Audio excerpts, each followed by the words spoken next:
Thanks to Sideshow Collectibles, Batman News got its hands on the latest hot toy, the Joker from Arkham Asylum, and as you can see, it looks exactly like what you saw in the video game. But I'm not really capturing that realistic glimmer in the eyes you're used to seeing. Let's start over, shall we? Here's the box. It's incredibly colorful, it looks really nice. Doesn't quite have as much ornamentation, embossing, or anything like that we've seen on some of the more recent hot toy figures we reviewed over at batmannews.com. But it does flip out here, which is kind of nice, and you see the credits of the good folks who made this figure in the first place. It's alright, but it's not a showstopper, like, say, the Leto Joker's box. Here's how I like to display mine, but, you know, with 30 points of articulation, you can do whatever you want. I mean, just look at the sculpt on this thing's face. The hair is even a little bit sharp, and there's even a warning in the box about that. I'll try and get a better look here at the lifelike glimmer in the eyes I spoke about earlier. The chattering teeth are a great little accessory, but I gotta say I wish that it came with a scar face, like we saw in the ending scene of the game. The clothes are all tightly tailored. It looks fantastic, looks exactly like what you saw in the game. Only problem is he's got no socks on or anything. The spats, shoelaces, and all of that are just sculpted on. They look nice, but we'll circle back around to that later. It is kind of an issue with the socks. You'll see why in a little bit.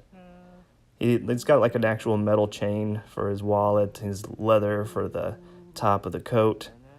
It's just fantastic work, really, and it shows why it took them so long to come out with this figure. A lot of work went into it. As for the boutonniere, it's a sculpt itself, and it's a little bit fragile, so you want to be careful with that.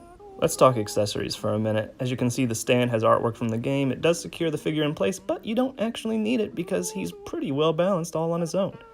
In addition to the fully functional handcuffs and the chattering teeth with dynamite in their mouth, you'll also get a handgun, an injector, pellets for the injector, hands for holding stuff, pegs for keeping the hands in place, and 3D glasses, which you'll only be familiar with if you had the PlayStation 3 version of the game. Joker also comes with an Arkham Asylum gate backdrop, which looks nice, but it's a little bit narrow. As you can see here, it's just not going to cover up that much space behind him, which is a shame, but still it's nice and it's cool that they threw that in. Let's do some size comparison here between the Batman v Superman Batman armored version with the Joker, who is 1 foot tall, but the Batman's just a little tiny bit taller. Here's just a little example of the kind of cool things you can do with the right lighting and the right pose when you collect hot toys.